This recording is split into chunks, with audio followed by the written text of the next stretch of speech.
ਵਾਹਿਗੁਰੂ ਜੀ ਕਾ ਖਾਲਸਾ ਵਾਹਿਗੁਰੂ ਜੀ ਕੀ ਫਤਿਹ।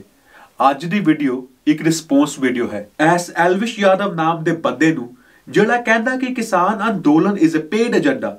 ਕਿਸਾਨ ਅੰਦੋਲਨ ਇੱਕ ਪੇਡ ਏਜੰਡਾ ਹੈਗਾ। ਅੱਜ ਇਸ ਬੰਦੇ ਨੂੰ ਐਡੀ ਜ਼ਬਾਨ ਦੇ ਵਿੱਚ ही जवाब देवांगे। अच्छा तो फूलिश यादव भाई क्या कहा? तुम्हारा नाम फूलिश यादव नहीं एल्विश यादव है। भाई जैसी तुमने वीडियो बनाई उससे ये तो पता चल गया कि तुम्हारा नाम असली फूलिश यादव ही बनता है। पहले तो भाई एक बात समझो, अगर एक देशद्रोही ने कहा 2 + 2 = 4, 2 + 2 = 4 और एक देशभक्त ने कहा 2 + 2 = 4, तो इसका क्या मतलब हुआ कि देशद्रोही ने 2 + 2 = 4 कहा तो वो देशद्रोही है, इसके वास्ते उसका आंसर गलत है। नहीं समझ में आई बात? वीडियो के एंड में जाकर तुझे यही बात दोबारा समझाऊंगा। अब सुनते हैं कि इस बंदे ने अपनी वीडियो में क्या कहा। सबसे पहले तो भाई मैं क्लियर कर देता हूँ एक चीज कि मैं बिल के अगेंस्ट, बहुत सारे लोग पूछ रहे हैं भाई तुम बिल के अगेंस्ट में हो या बिल के साथ, तो बता दो। मैं भाई मैं देखो बताना चाहूंगा, देखो इस बंदे ने कहा कि मैं एक बात क्लियर कर देना चाहता हूं कि मैं बिल के अगेंस्ट। उसके बाद इसने फटाफट बात चेंज कर दी। ध्यान से सुने। सबसे पहले तो भाई मैं क्लियर कर देता हूँ एक चीज कि मैं बिल के अगेंस्ट, बहुत सारे लोग पूछ रहे हैं भाई तुम बिल के अगेंस्ट में हो या बिल के साथ, तो बता दो। मैं भाई मैं देखो बताना चाहूंगा, देखो सुना आपने? पहले तो ये बंदा कहने वाला था कि मैं बिल के अगेंस्ट हूं, लेकिन फिर इसने अपनी बात फटाफट चेंज कर दी। लेकिन पूरी वीडियो में इसने एक बार भी ये क्लियर नहीं कहा कि ये बिल के अगेंस्ट है या ये बिल के फेवर में है। लेकिन अपने दोगले लफ्जों से, अपनी दोगली जुबान से इसने क्या कहा, अब ये सुने। बिल मैंने भी पढ़ा है और मैं जानता हूँ कि भाई बिल से अगर लाखों लोगों का नुकसान है तो करोड़ों लोगों का फायदा भी है। और ये बोला मैं जानता हूं कि इस बिल से लाखों लोगों को नुकसान है लेकिन करोड़ों को फायदा क्या? अबे झंडू इंसान, देश क्या घंटा तरक्की करेगा जब देश में लाखों लोगों का नुकसान होगा? देश में क्या घंटा एकता होगी जब लाखों लोग खाने के लिए भी तरसेंगे? अरे कौन सी यूनिवर्सिटी से तू इकोनॉमिक्स की डिग्री करके आया है? झंडू बाम यूनिवर्सिटी से? अबे बेटा कहां से इतनी घटिया फाइनेंशियल एनालिसिस की तूने? करोड़ों लोगों को फायदा। अबे झंडू बाम, फायदा सिर्फ मोदी के बाप जो बैठे हैं ना, ये बड़े बड़े बिजनेसमैन, उनको होगा। आम खाने की चीजें जैसे गेहूं और चावल इतने महंगे हो जाएंगे कि सिर्फ और सिर्फ तेरे जैसे अमीर आदमी अफोर्ड कर पाएंगे। गरीब और जो मिडिल क्लास आदमी है वो तो खाने के लिए तरसेंगे। भाई थोड़ी बोले दिमाग का यूज कर दिया करो बेटा। जैसे कि रिहाना, मियां खलीफा और वो एक छोटी सी बच्ची गंदी शक्ल की, उसने क्या कहा? छोटी सी बच्ची गंदी सी शक्ल वाली? ये बच्ची जिसको तू गंदी शक्ल वाली बोल रहा है ना बेटा, वो बचपन से ही, छोटी सी उम्र से ही क्लाइमेट पोल्यूशन को कंट्रोल करने के लिए संघर्ष कर रही है। तूने अपनी लाइफ में क्या यूजफुल किया? तूने देश का क्या फायदा किया? और बेवकूफ इंसान, इस छोटी सी बच्ची की तू इंसल्ट कर रहा है। अगर तेरे बच्चे को कोई गंदी शक्ल वाला बोले तो क्या तुझे मिर्ची नहीं लगेगी? और भाई शायद तुझे ये पता ना हो क्योंकि न्यूज व्यूज तो तुम देखते नहीं हो। एक दो इंटरनेट पे सर्च मारा और वीडियो बना डाली। ये छोटी सी बच्ची आज 18 साल की हो चुकी है और इसकी शक्ल के बारे में बोलने से पहले कभी अपनी शक्ल देखो भाई। अगर तुम्हारा यूट्यूब चैनल ना चलता तो तुमको कोई पूरी छोले बेचने की नौकरी नहीं देता। अब सोचने वाली बात यह है कि तूने पूरी वीडियो में बिल को डिस्कस नहीं किया। तूने सिर्फ 1-2 पॉइंट उठाए और वीडियो बना डाली चपड़ चपड़। बिल को एनालाइज करता, बिल को डायसेक्ट करता, पॉइंट बाय पॉइंट बात करता, लेकिन तू वो कैसे करेगा भाई? बिल की तो तुझे समझ आई नहीं। अब मेरी वीडियो देख, मैं वीडियो का लिंक अपने डिस्क्रिप्शन में डाल रहा हूं। पॉइंट बाय पॉइंट बात की है मैंने। इस वीडियो में मैंने किसानों के प्रोटेस्ट का कारण बताया है, लिखकर, फुली एनालाइज करके। और बेटा इंग्लिश नहीं पढ़नी आती तो किसी से भाई ट्रांसलेट करवा लियो। और इस वीडियो में मैंने यह भी बताया है एक सिंपल सा सॉल्यूशन, सिर्फ 1-2 लाइन प्राइम मिनिस्टर मोदी अगर बिल में ऐड कर दे तो सारी प्रॉब्लम सोल्व हो सकती है। लेकिन मोदी भाई ऐसा क्यों करेगा? अगर वो ऐसा करेगा तो उसके जो बाप है, ये बिजनेसमैन, ये सब नाराज हो जाएंगे। जब बात थोड़ी सी टेक्निकल हो जाए, थोड़ी सी कॉम्प्लिकेटेड हो जाए तो तुम्हारा दिमाग तो चलना बंद कर देता है। तुम्हें तो बात वो पूरी समझ आती ही नहीं। अब देख स्क्रीन पे ये क्या लिखा है, 2014 का न्यूज है। गुजरात के किसानों को कैसे मोदी सरकार ने चूना लगाया था। वो देख भाई, this is a warning signal nationally for BJP in 2014। कुछ समझ में आया? ये भी देख भाई, पंजाब के किसान, उत्तर प्रदेश के किसान, स्पेशली वेस्टर्न यूपी के किसान पहले से ही मोदी से बहुत गुस्सा थे 2014 में। लेकिन तू भाई सिर्फ अपनी कॉमेडी कर। ये जो सीरियस मुद्दे हैं ना, ये तेरी समझ से बाहर हैं। इन पे बात करके अपनी बेवकूफी को जग जाहिर मत कर भाई। 300 बार से ज्यादा डिबेट हो चुकी है न्यूज चैनल्स पे। अब ये 300 बार से ज्यादा डिबेट टीवी पे मोदी को नहीं दिखी? मोदी ने कौन सा सोल्यूशन निकाल दिया? एक रिपोर्ट के अनुसार रोज का 3500 करोड़ का नुकसान होता है। समझ रहे हो? 3500 करोड़ भाई बहुत बड़ी रकम होती है। और जिस दिन ये प्रोटेस्ट स्टार्ट हुआ था भाई, रेलवे ट्रैक से स्टार्ट हुआ था, उस टाइम 70,000 करोड़ का नुकसान हुआ था। समझ रहे हो? 70,000 करोड़। रोज का 35,000 करोड़ का नुकसान, 70,000 करोड़ का नुकसान, ये सब बातें मोदी को नहीं दिखती? As a prime minister of the country Modi को शर्म नहीं आ रही? मोदी की कोई रिस्पॉन्सिबिलिटी नहीं है कि किसानों के सामने प्रत्यक्ष होकर उनसे बात करे, कोई सुझाव निकाले, कोई सोल्यूशन निकाले? सबका सब फॉल्ट किसानों का है।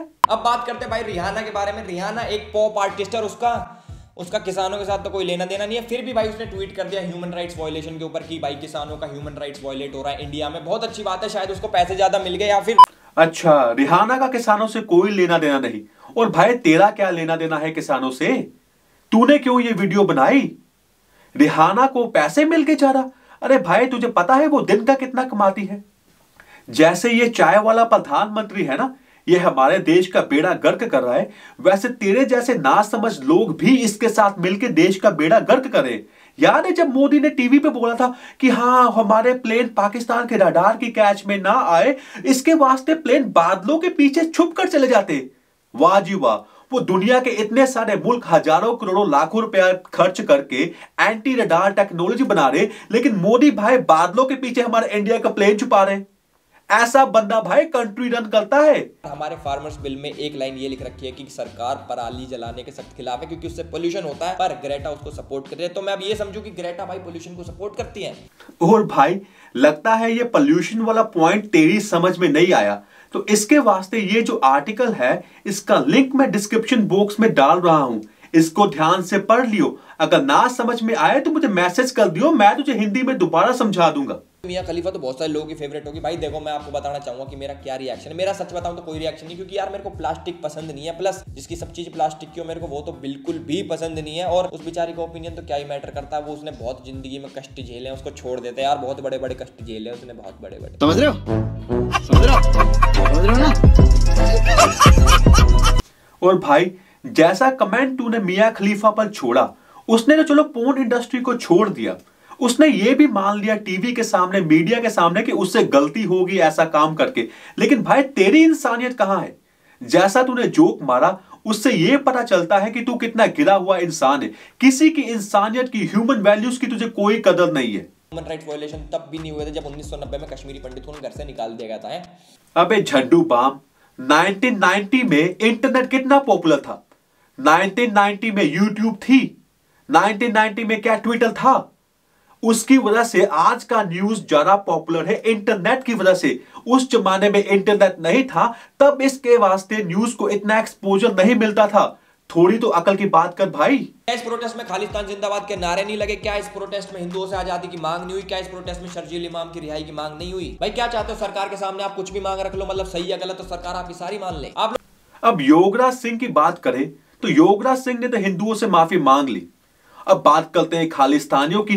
खालिस्तानियों की गिनती इस आंदोलन में 1% से भी कम है। और अगर कुछ खालिस्तानियों ने इस आंदोलन को ज्वाइन कर भी लिया और मान लो कि वो मिस इन्फॉर्मेशन फैला रहे हैं, तो इसका क्या मतलब हुआ कि बिल को लेकर किसानों की जो असली चिंताएं हैं, बिल में जो असली प्रॉब्लम्स है, बिल में जो कॉन्फ्लिक्ट है, वो नलीफाई होगी, वो खत्म होगी जस्ट बिकॉज कुछ खालिस्तानियों ने बिल का साथ दे दिया।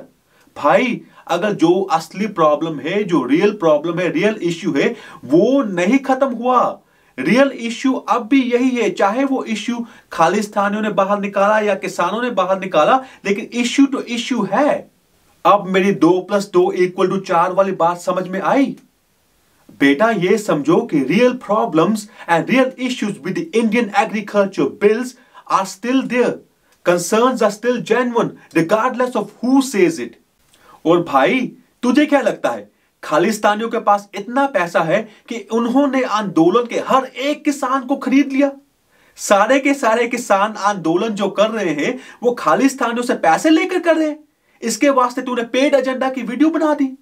अरे भाई थोड़ा बहुत दिमाग ऊपर है कि नहीं? वो सारा का सारा ही खाली है। सो भाई this protest is done by farmers for their rights. और तेरे जैसे लोगों की घटिया रिपोर्टिंग से कोई हेल्प नहीं हो रही। तेरी घटिया रिपोर्टिंग से सिर्फ एक बात हो रही है कि लोग जो है असली मुद्दे से बहक रहे हैं। अब तेरी ही वीडियो के हिसाब से इन्होंने ये लिखा हुआ है कि जो लोग झूठे केसेस में फंसे हुए हैं उनके खिलाफ केस हटाया जाए। उन्होंने ये नहीं लिखा कि देशद्रोहियों के खिलाफ केस हटाया जाए। गवर्नमेंट को पूरा हक है कि वो अपनी इन्वेस्टिगेशन करे। जो आदमी दोषी है उस पर से केस मत हटाए, जो आदमी दोषी नहीं है उस पर से केस हटा दिया जाए। This is the right way of negotiations. तो एल्विश यादव भाई, इतनी रिक्वेस्ट करता हूं कि आज की वीडियो से थोड़ी सी सीख लेकर बिल को पहले एनालाइज करो, बिल की प्रॉब्लम समझो। ऐसे ही एक दो पॉइंट उठाकर चपड़ चपड़ वीडियो मत बना दो। अगर दिमाग नहीं काम करता तो जिसको बिल की समझ है उससे पूछो। मैंने अपनी वीडियो का लिंक डिस्क्रिप्शन बॉक्स में दिया हुआ है। अगर आपको इंग्लिश पढ़नी आती है, आपको इंग्लिश समझनी आती है, तो उन प्रॉब्लम को समझो और मैंने जो सोल्यूशन बताया है वो मोदी की गवर्नमेंट तक अपने व्यूवर्स के थ्रू पहुंचाओ। और जितना समझदार ये मोदी है ना, इसकी वीडियो मैं फिर कभी फ्यूचर में जरूर बनाऊंगा भाई। देश तुम्हारा भी है, मेरा भी है। देश का बेड़ा गर्क मत करो ऐसी घटिया रिपोर्टिंग से। तो आज के लिए इतना ही। वीडियो को ज्यादा से ज्यादा शेयर करो और इस बंदे तक कम से कम एक बार पहुंचाओ कि ये बंदा देख के समझ सके कि दुनिया जो है ये फेरी लैंड नहीं है। दुनिया में there are some real issues that need to be dealt by the real governments. Waheguru ji का खालसा, वाहेगुरु जी की फतेह।